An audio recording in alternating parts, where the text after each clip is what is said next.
with another video on Talks with TJ, aka TJ2 Swoosh Chains.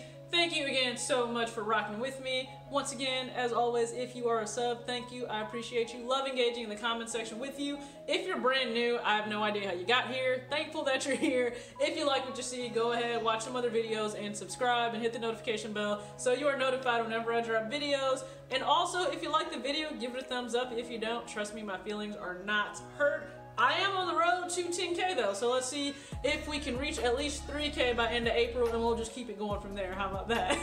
Now, if you watched my previous video last week, it had to do with some eBay L's I have taken. I'll make sure I link that video so you guys can go check it out and watch it if you haven't already seen it. We all take L's. I don't care what platform you are on, you're going to take an L. Hell, we all take L's on the sneakers app, and sometimes you take L's with things being more damaged than you think they are.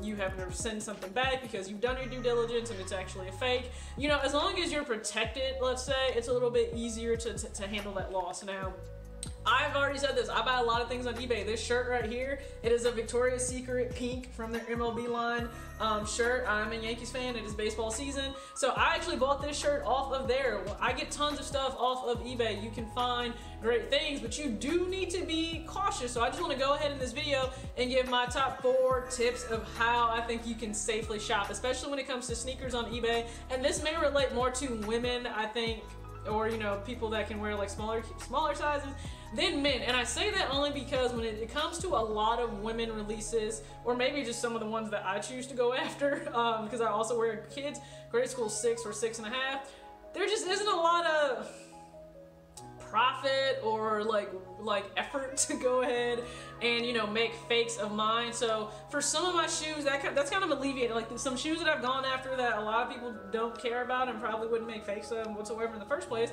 I mean, this was more so a Europe release than anything else. But so this is the Nike Flyknit. It's a free. It is a NSW, so Nike Sportswear. Free, and I mean, I love this shoe. It's like an Oreo colorway. This shoe gets worn a lot, trust me, a lot that gets worn a lot. And then also, these need to be clean, so don't judge me, but the Flyknit racers, so these need to be cleaned as well. But I go after a lot of Flyknit shoes, not a whole lot of profit or market there to, you know, produce tons of fakes for that. But I'm gonna go into kind of, you know, the top 4 things that I would say you definitely need to look for if you're going to venture into the world, let's say, still of shopping on eBay for kicks. Number 1, you need to actually know this shoe inside and out. So I don't care if this takes you looking at a ton of, you know, up close pictures whenever you look on the sneakers app or the Nike app that you can see of a shoe, whether it's looking, you know, whether it's sneaker news, you know, kicks on fire, whatever it may be. Like, look closely at those pictures of like official release photos that you can compare to whatever shoe you're looking to buy, because I think that gives you a great indication of at least, you know, is this shoe at least on par with what it should look like? Some, you absolutely know that it's not. And for others, it may be a little bit difficult. You know, whenever you're gonna buy on the secondary market, there's always a chance you're kind of stepping into some dangerous waters. But that's kind of a risk that we all take if we choose to go on the secondary market and because something is no longer, you know, out for sale for retail. But that's just the name of the game, but you need to make sure you're doing your due diligence and homework on that particular sneaker. Number 2, you need to also, please be aware of this, you need to do your homework on that seller. I think that is so critical.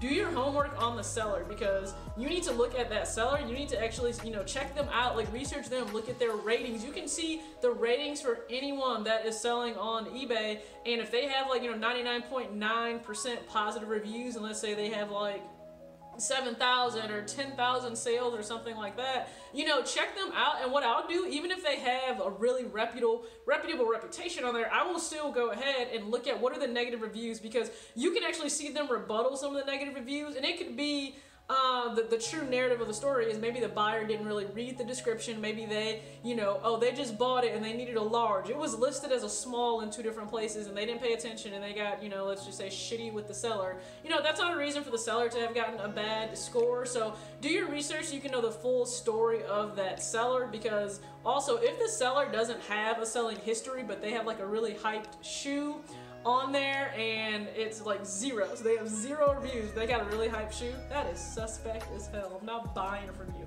I am not buying from you. So that's just an idea, you know, when it comes to researching the seller.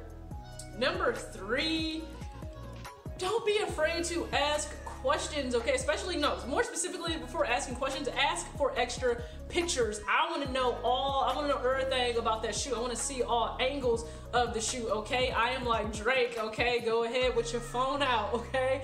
Give me the angles. I need to see all the angles, because there are times where I've thought a shoe is great, like I've said, and then you don't have all the angles of the inside of the shoe and the tongue and the sock liner and all these things, and come to find out something is way more damaged than what you think it is. So don't be afraid to ask for extra pictures. And when people say, well, I don't have the shoe in hand, well, you know what, just move on. If something deep down inside of you is telling you, ask for pictures, they don't have the shoe in hand to provide you those pictures, dude, move on. Just move on past and go get another shoe. I am being 100% honest. And the fourth tip I would give you is always reach out to that seller to ask any questions, even if they're beyond just pictures.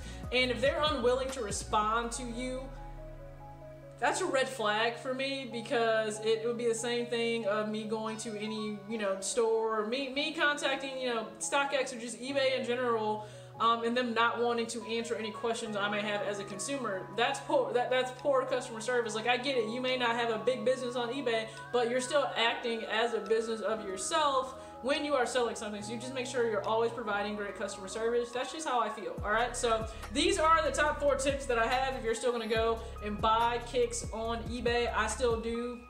Ridiculously, I didn't intend to do this.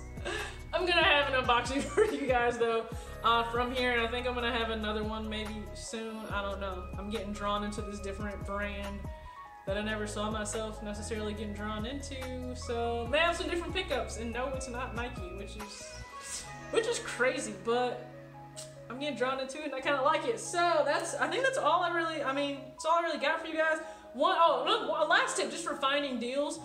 When you want to go search, keep it broad and keep it open on, the search, and then just narrow down your size. So literally you just type in, if you want some great deals like Nike, Flyknit, and then just filter down to your size. Because when it comes to that, some people will mislabel things. Maybe they don't know the official name of the shoe. After a while, that can happen with people. They just get a shoe and they kind of like it, don't want to keep it. Just do a more broad search.